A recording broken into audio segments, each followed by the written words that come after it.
Bismillahirrahmanirrahim. Alhamdulillahi rabbil alamin wa bihi nasta'in ala umuri dunya waddin.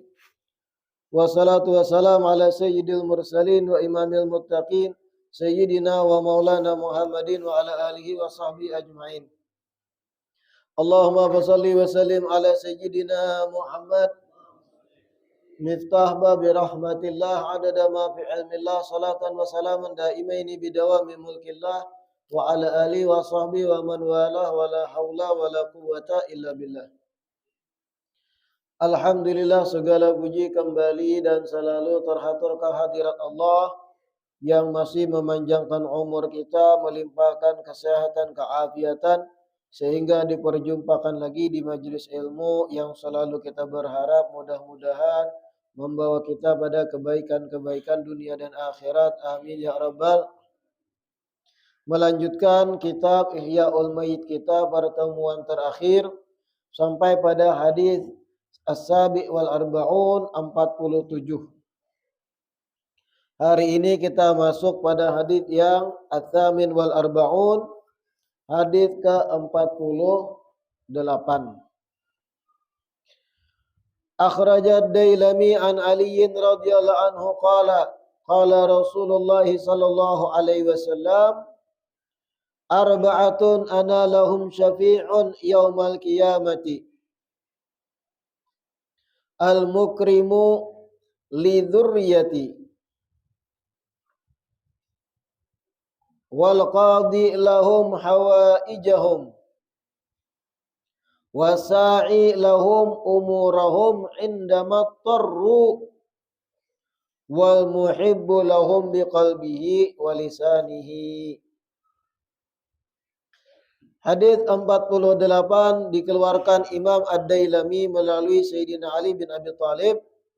Rasulullah sallallahu alaihi wasallam bersabda, arba'atun ana lahum syafi'un yaumal qiyamah. Ada 4 golongan orang,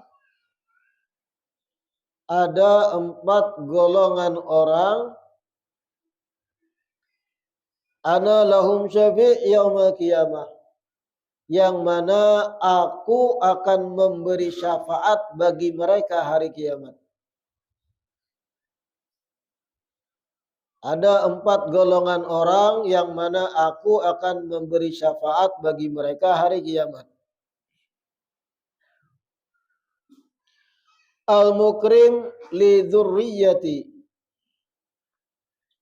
Yang pertama, orang yang memuliakan dzurriyyatku.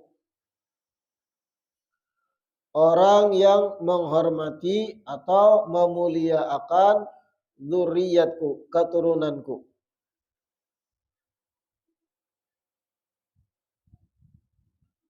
Wal qadi lahum hawaijahum. Yang kedua, orang yang menuntaskan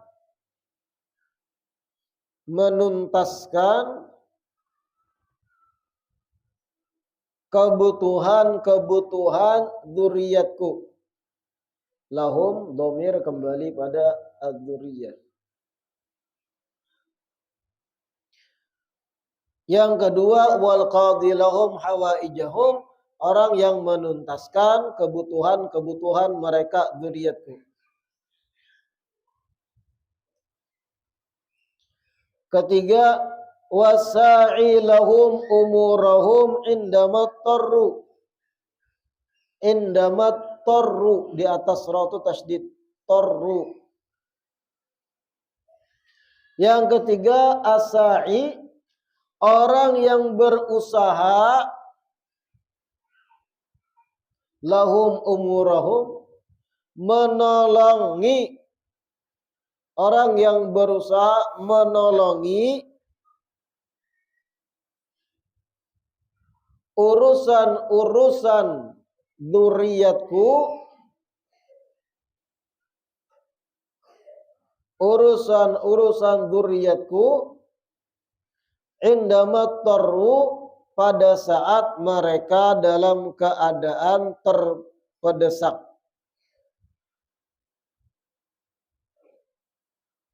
dalam keadaan terdesak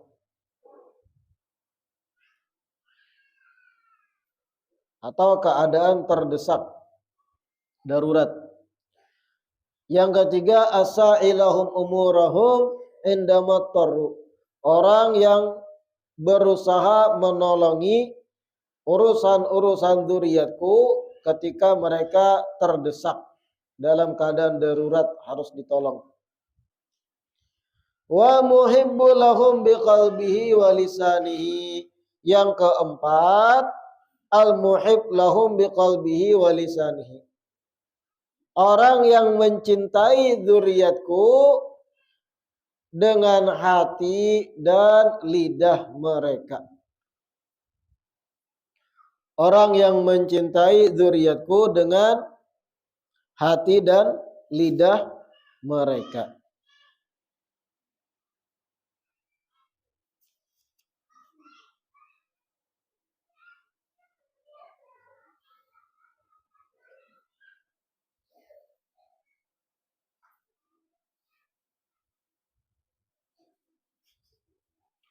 Nah, hadis yang ke-48 ini Nabi lebih fokus kepada dzurriyyat.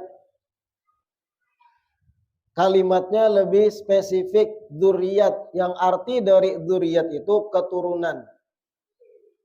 Artinya keturunan Nabi setelah Sidin kedada lagi.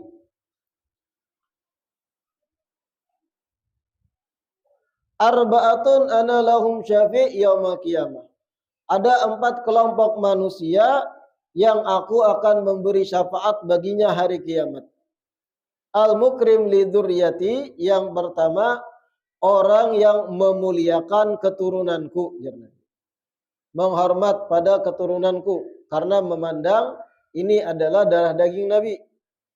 Ini adalah bagian dari Rasul, bat'atul Mustafa. Kedua, wal qadhi lahum hawaijahum. Orang yang mengkabulkan atau mentuntaskan kebutuhan-kebutuhan dzurriyyatku. Mengabulkan kebutuhan hajat-hajat daripada keturunan Nabi, urusan dunia dan yang lain. Ketiga, asa'ilahum umurahum indamat tarru. Orang yang berusaha membantui urusan-urusan keturunanku manakala mereka terdesak darurat, perlu ditolong. Kemudian ada yang berusaha mencarikan solusi, menolongi, membantui. Ini orang yang ketiga dapat syafaat Nabi hari kiamat. Yang terakhir, al-muhibbu lahum biqalbihi wa lisanihi. Orang yang mencintai dzurriyyatku, keturunanku, biqalbihi dengan hati, wa lisanihi dan dengan lisan. Hati dan ilat sesuai. Bukan sekadar ilat mengaku cinta ahlul bait, cinta dzurriyyat, tapi ternyata hatinya ada pengingkaran. Itu belum tuntung lagi. Tapi hati dan ilat seimbang. Hadis ini di samping ada dalam kitab Ihya'ul Mait, hadis ke-48, Ihya'ul Mait Imam As-Sayyuti ini juga diriwayatkan beberapa ulama lain, semisal Auradahu Tabari fi Dzakhairil Uqba. Imam Tabari itu di dalam kitab Dzakhairil Uqbanya juga mengeluarkan riwayat ini. Wal Muttaqi Al-Hindi fi Kanzil Ummal. Begitu pula Imam Muttaqi Al-Hindi fi Kanzul Ummal. Begitu pula Al-Murtada Az-Zabidi dalam kitab beliau fi Ithafis Sada Al-Muttaqin Syarah Ihya Ulumuddin. Begitu pula As-Samhudi fi Jawahiril Iqdaini juga mengeluarkan riwayat yang sama, dan semua ulama Ahlus Sunnah wal Jamaah.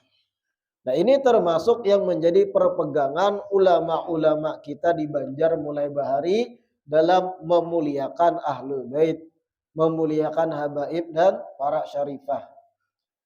Kenapa? Karena keuntungan besarnya adalah mereka yang menghormati yang meraihnya. Kenapa guru-guru bahari sangat cinta habaib di tanah Banjar, bahkan mengarahkan jamaahnya semua yang belajar lawan Bebuhan Sidin agar cinta Ahlul Bait. Ini sebenarnya strategi Tuan Guru Bahari agar memudahkan umat meraih syafaat Nabi. Kan para alim ulama itu tuan guru misi utama Sidin dalam mengajar dan dakwah menyelamatkan umat. Cara agar umat selamat nih banyak.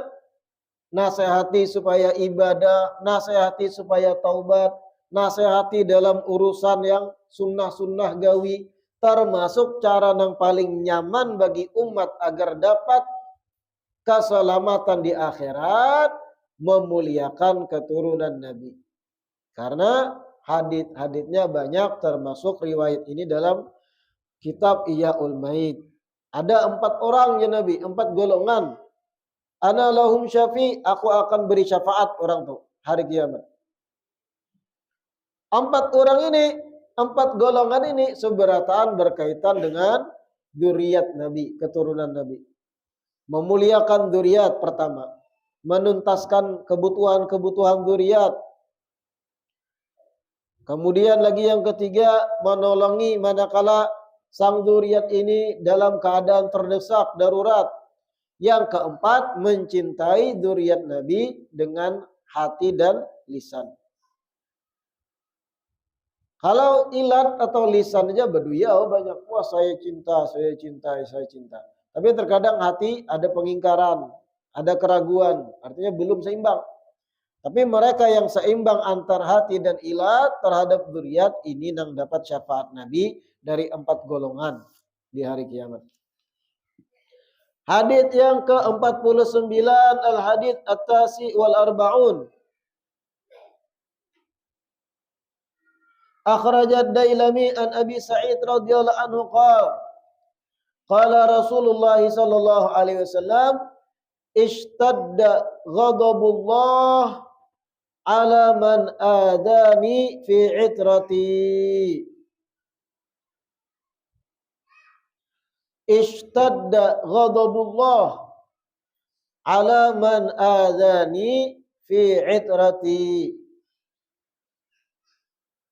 Hadis 49 dikeluarkan Imam Ad-Dailami melalui Abu Sa'id Al-Khudri radhiyallahu anhu.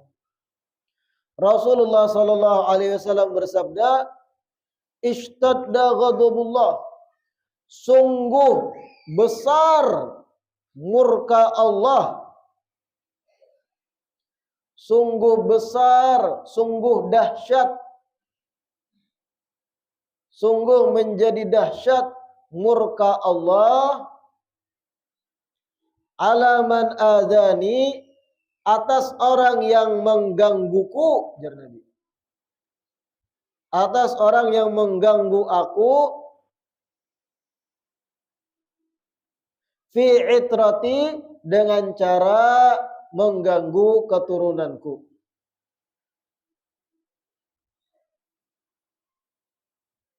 Ishtadda ghadabullah, di atas dal tasydid. Sungguh menjadi besar murka Allah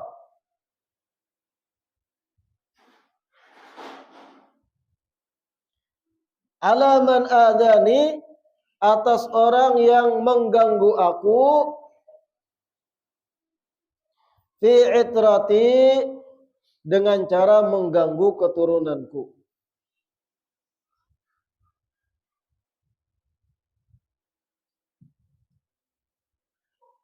Hadits 49 ini secara kada langsung kawa dipahami, ujar Rasulullah, orang yang mengganggu itrah, mengganggu keturunan Nabi itu sama hanya mengganggu Nabi.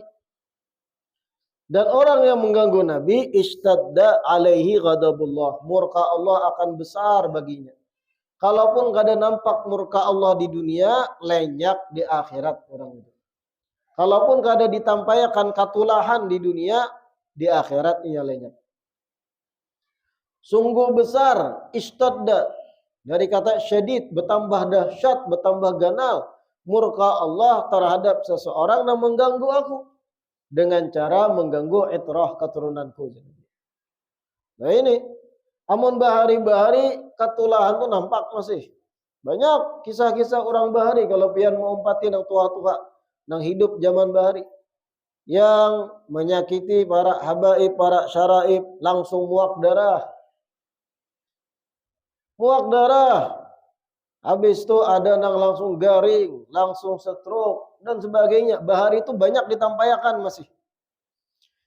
Wah, ini ada juga beberapa nangka itu. Ada yang menyambati habaib, tiba-tiba meninggal, sekarat. Ada yang berniat jahat lawan habaib, jaka kalau aku tembak Habib itu mulai jauh ya.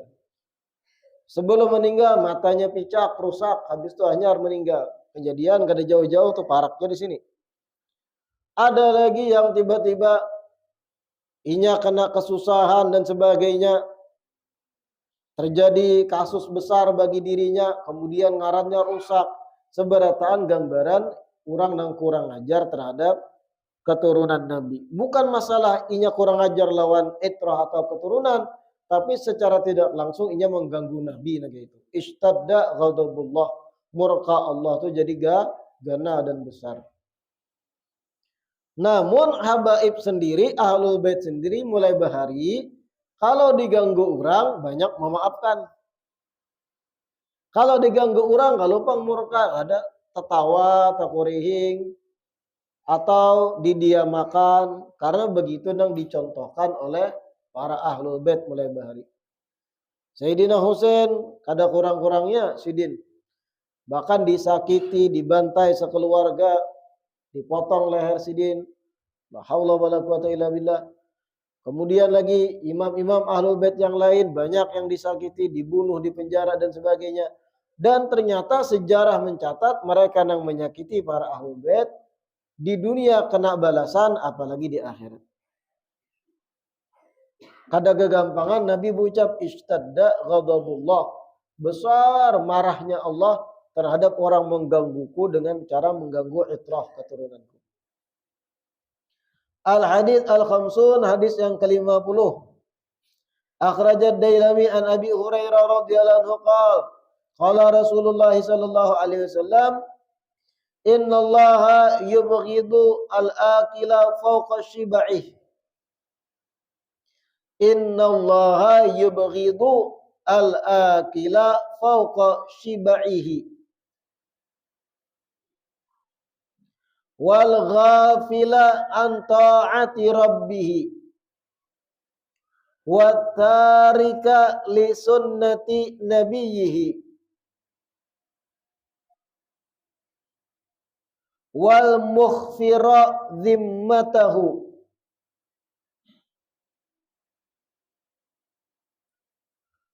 wal mubghida itrata nabiyhi wal mu'dhi jiranahu.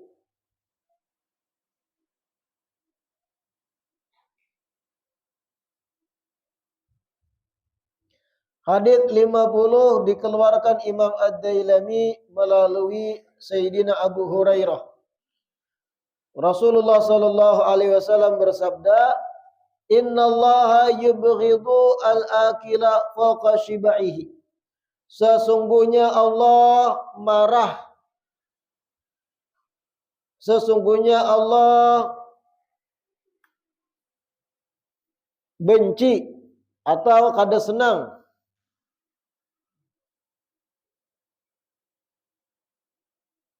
sesungguhnya Allah membenci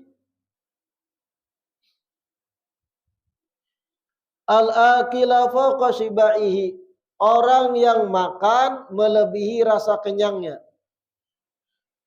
Orang yang makan melebihi dari rasa kenyangnya.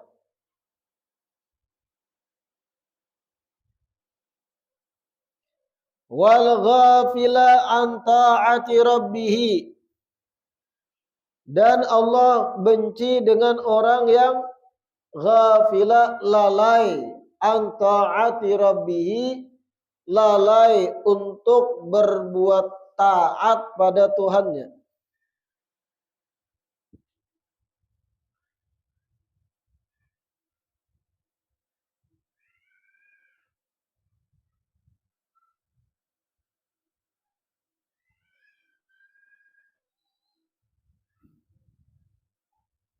Al-ghafila an ta'ati rabbi, orang yang lalai dari berbuat ketaatan pada Tuhannya. Wa tarika li sunnati nabiyhi, orang yang meninggalkan sunnah nabinya atau meninggalkan ajaran nabinya. Allah murka terhadap orang yang meninggalkan sunnah nabinya atau ajaran nabinya.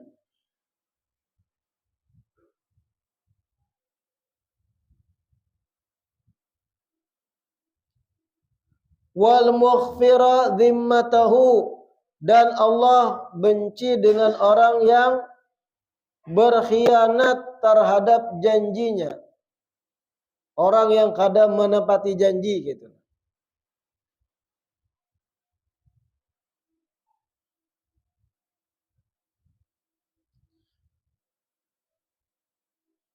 Wal mubghidha itrata nabiyhi, dan Allah pun benci orang yang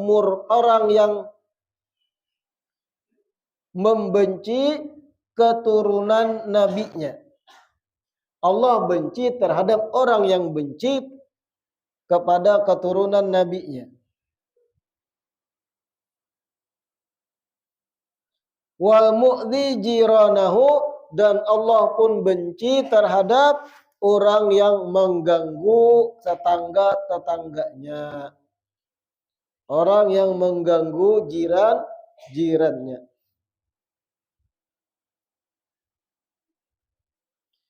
Hadis ke-50 ini ujar Nabi, sesungguhnya Allah kada ketujuh alias benci al-akila fauqa shibaihi, orang yang makan melebihi rasa kenyangnya.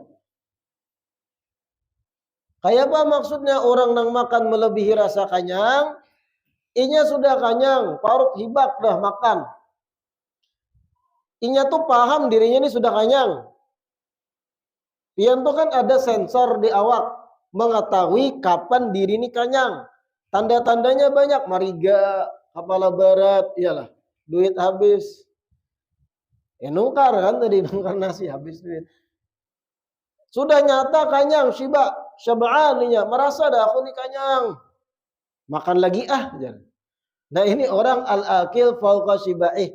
Orang nang makan di atas rasa kenyang, sudah tahu inya kenyang, tapi tetap memaksa makan, rakus. Dikajal dikajalnya. Sudah anggap nasi padang 2 bungkus. Pisang goreng, manghubi pulang basah. Nah ini al-akil fauqa shibaih. Kada cukup kan 2 bungkus nasi padang, pisang goreng 2 potong pulang, tambahnya manghubi pulang, beintaluha pulang. Itu al-akil fauqa shibaih. Kada ketujuh Allah Ta'ala begitu. Memaksakan diri untuk makan banyak, rakus.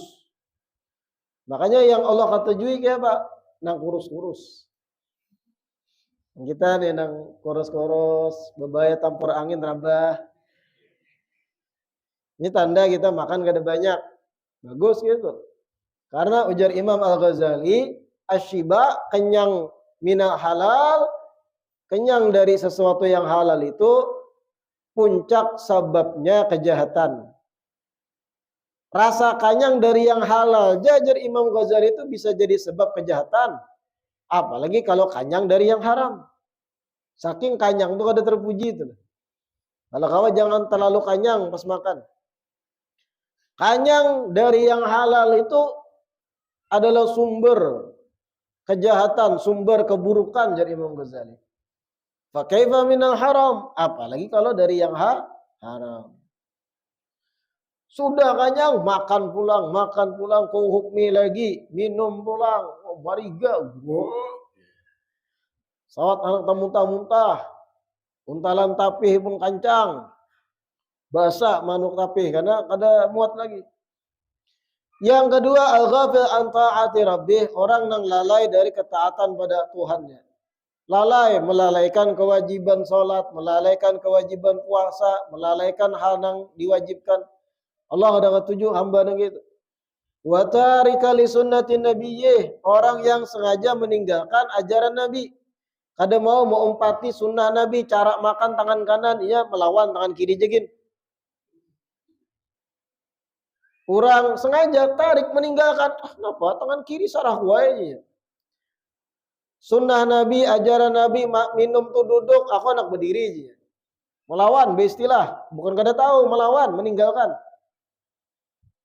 Sunnah Nabi begini-begini, kada maunya, hendak caranya seorang. Nah ini at-tarik li sunnati Nabi. Allah murka, benci dengan orang itu. Wal mukhbir zimmatah, orang yang kada menepati janji, ingkar janji. Berjanji sekalinya habuinya, dustainya. Saya berjanji apabila saya terpilih, dohat nih aspalnya rapi seberataan. 2 tahun duduk, tapi beluang. Baik kalau saya berjanji dari awal, bahaya. Saya berjanji apabila saya terpilih, maka insya Allah mal akan dibangun di Duhat. Terlalu mengaramput bang gitu.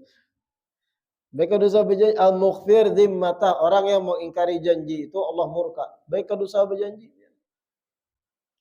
Baik dosa berjanji daripada orang harap-harap, tati harap. Biar nih skala kecil antar suami istri. Aduh sebanyak berjanji lawan pasangan. Insya Allah kena amun abang dapat gaji ini itu, abang tukarakan kena pian sekian-sekian. Kendaraan hanyar atau inilah itulah. Bahnya dapat duit ini ngalih menukarakan, berat rasa ada yang lain hendak ditukar. Baik dari awal kalau saya berjanji. Harap-harap tati harap orang ujung-ujungnya. Wal mubghidha itrata nabiyyih, selanjutnya yang Allah kada ketujuh orang nang benci keturunan Nabi. Kada ketujuh Allah dengan orang nang ada kebencian hati terhadap keturunan Nabi. Kada nyaman hidup orang tuh. Wa mu'dhi jiranah, dan orang yang mengganggu tetangga-tetangganya. Gawiannya mengganggu tetangga, jam 12 malam nyetel dangdut, dagup-dagup, bergetar kaca. Itu mu'dhi, mengganggu tetangga itu. Beristilah mengganggu tetangga gitu. Sampai kalau kau guring anak tetangga dan sebagainya. Jangan. Atau mandak parkiran mobil di rumah tetangga kada bepadahan.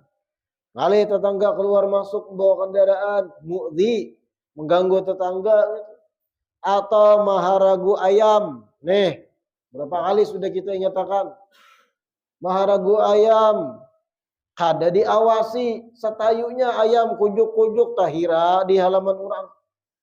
Kujuk-kujuk ayam behira di lapak kendaraan tetangga. Wah murka gitu.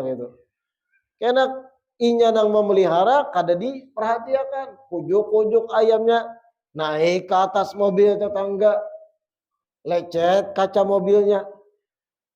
Karena kan tajam tuh kukunya itu. Atau baharaguan kucing kada diperhatikan. Cicir bakami di rumah tetangga. Bau anjing ujung rumah tetangga. Nah ini mu'dhi jiranah, orang yang mengganggu tetangga. Kada pahamnya bahwa itu dosa nang kada dirasa. Baik paraya sembelih beratan ayamnya. Kucing jangan disembelih. Amankan aja tuh, nah, cari wadah atau apa tuh. Mun ayam sembelih makan. Nang ampun ayam lain pian nang nyembelih. Amun pian nyembelih haram ampun orang. Nang ampun ayam suruh sembelih. Lah jangan salah ya. Mun pian nang menyembelih hak orang ada boleh makan haram. Tapi suruh akan nang ampun tetangga sembelih aja ayam ikam daripada behira. Hari-hari aku membasuhi itu. Mengalihi orang. Hadits al-hadi wa khamsun, hadits ke-51. Akhrajad Dailami an Abi Sa'id radhiyallahu anhu qala Rasulullah sallallahu alaihi wasallam, ahlu baiti wal ansar karishi wa aibati wa sahabi wa maudi'u masarrati wa amanati.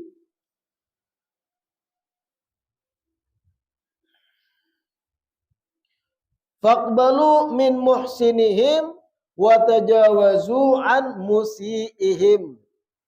Nah, hadis ke-51 Imam Ad-Dailami mengeluarkan melalui Abu Sa'id Al-Khudri lagi, Rasulullah bersabda, ahlu baiti wal ansar, ahlul baitku dan kaum ansar, jar Nabi.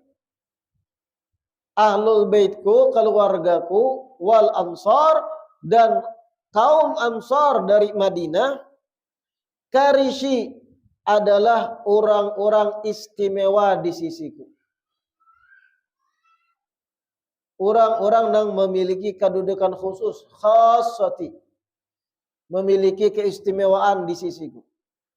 Wa aibati, mereka adalah tempat dari rahasiaku.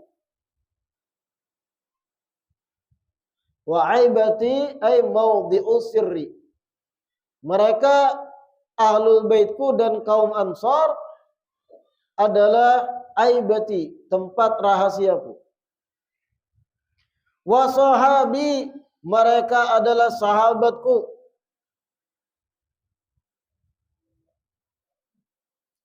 Wa maudhi'u masarrati, dan mereka adalah tempat gembiraku. Masarrati di atas ra tasydid. Mereka adalah tempat gembiraku. Wa amanati, dan mereka adalah amanahku. Titipan atau amanahku.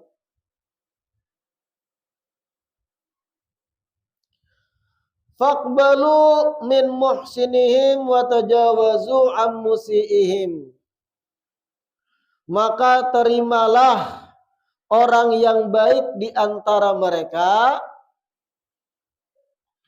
Terimalah orang yang baik di antara mereka.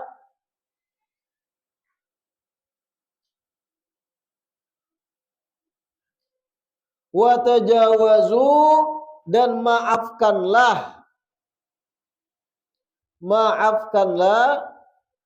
an musiihim, orang yang buruk di antara mereka.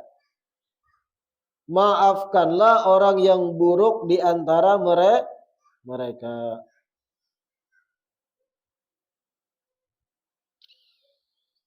Hadis ke-51 ini jar Nabi, ahlul baitku atau keluargaku, begitu pula ansar. Siapa ansar? Sahabat-sahabat Nabi yang menyambut kedatangan Nabi di Madinah. Ada kaum muhajirin. Siapa muhajirin? Orang-orang dari sahabat Nabi yang umpat hijrah dari Makkah menuju Madinah. Siapa kaum ansar? Orang asli Madinah yang menyambut kedatangan Nabi dan membantu Nabi. Itu ansar. Keluargaku, ahlul baitku, begitu pula kaum ansar, karishi adalah orang-orang istimewaku, jangan Nabi. Wa aibati, mereka adalah tempat rahasiaku. Wa sahabi, mereka pun sahabatku. Wa maudhi'u masarrati, mereka tempat kegembiraanku. Mereka gembira, aku gembira, gitu. Wa amanati, mereka adalah amanahku, titipanku. Faqbalu min muhsinihim, terimalah orang baik di antara mereka. Apabila ada kaum ansar atau ahlul bait, keturunan Nabi, zuriat Nabi, baik orangnya, akhlak mulia, moralnya luhur, berbudi pekerti luhur, faqbalu, terima, jadikan panutan, pegang gitu. Umpati. Wa tajawazu, sedangkan apabila an musiihim, ada di antara ansar atau ahlul baitku nang kada baik, buruk akhlaknya, berbuat nang kada-kada, menyakiti orang dan sebagainya, tajawazu, maafkan aja, jar Nabi. Demi menjaga hubungan kita lawan Rasulullah sallallahu alaihi wasallam. Nah, ini hadis yang ke-51. Terakhir hadis ats-tsani wal khamsun, hadis 52. Akhraja Abu Nuaim an Utsman ibn Affan radhiyallahu anhu qala qala Rasulullah sallallahu alaihi wasallam man aula rajulan min bani Abdul Muttalib ma'rufan fid dunya falam yaqdir al-muttalibi ala mukafaatih fa ana ukafi'uhu anhu yaumal qiyamah. Nah, ini perhatikan harakatnya, jangan salah. Man aula rajulan min bani Abdul Muttalib, di atas ta ada tasydid. Min bani Abdul Muttalib ma'rufan fid dunya falam yaqdir al-muttalibi ala mukafaatihi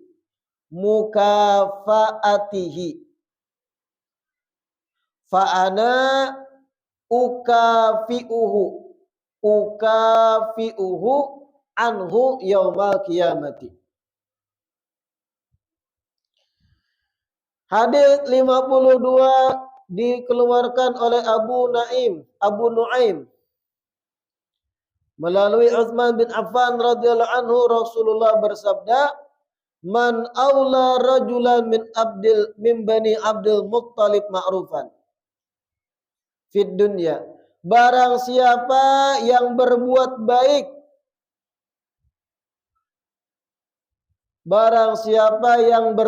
baik kepada seseorang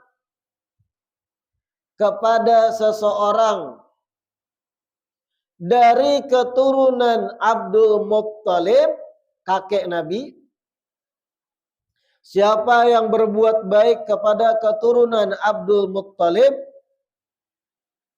di dunia, siapa orang yang berbuat kebaikan kepada keturunan Abdul Muttalib di dunia, falam yaqdir al-muttalibi ala mukafaatihi, kemudian keturunan Abdul Muttalib ini tidak mampu membalas kebaikannya,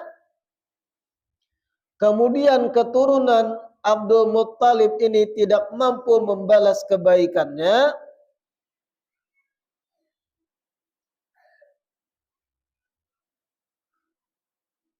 fa ana ukafi'uhu anhu yaumal qiyamah, maka aku akan mengganti untuk membalas kebaikan baginya hari kiamat. Maka ujar Nabi, aku yang akan mengganti untuk membalas kebaikan orang tersebut di hari kiamat.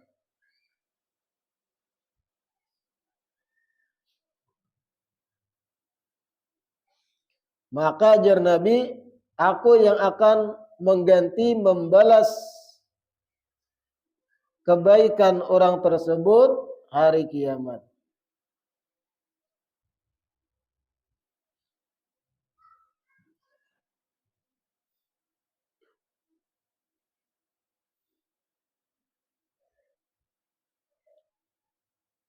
Hadis ke-52 ini Rasulullah mengatakan, siapa orang yang menolongi atau berbuat baik terhadap keturunan Abdul Muttalib. Artinya kan Rasulullah Nabi Muhammad bin Abdullah bin Abdul Muttalib. Sayyidina Abdul Muttalib ini bisi putra Abdullah, yaitu abah Nabi. Abah Nabi bisi ding sanak juga, termasuk Sayyidina Abbas dan yang lain. Siapa orang yang berbuat baik kepada keturunan Abdul Muttalib, lebih-lebih zaman sekarang yang berjalur kepada Nabi, berjalur pada Sayyidina Ali bin Abi Thalib, yaitu para ahlul bait, Di dunia ditolongi, di dunia berbuat baik kepada keturunan Abdul Muthalib, kemudian keturunan Abdul Muthalib ini kada kau membalas.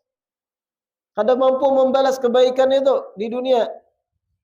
Aku yang akan mengganti membalasinya di hari kiamat ya Nabi. Ibarat ada seorang keturunan Abdul Muthalib, lebih lagi Habib, Sayyid, keturunan Nabi. Inya tuh sakit, apa kada bisi gawian, pian menolongi untuk membuka lahan kerja lawannya sehingga inya kau begawi. Si Sayyid ini kada mampu membalas di dunia atas kebaikan pian mencari akan gawian, kada kau membalasnya.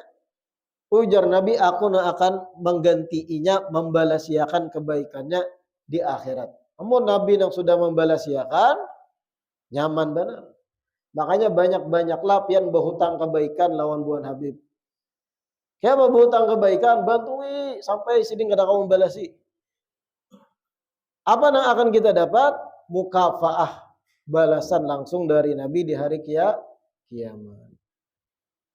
Ini hadits ke-52. Mudah-mudahan yang dibaca hari ini bermanfaat. Sebelum kita tutup sedikit membaca tahlil.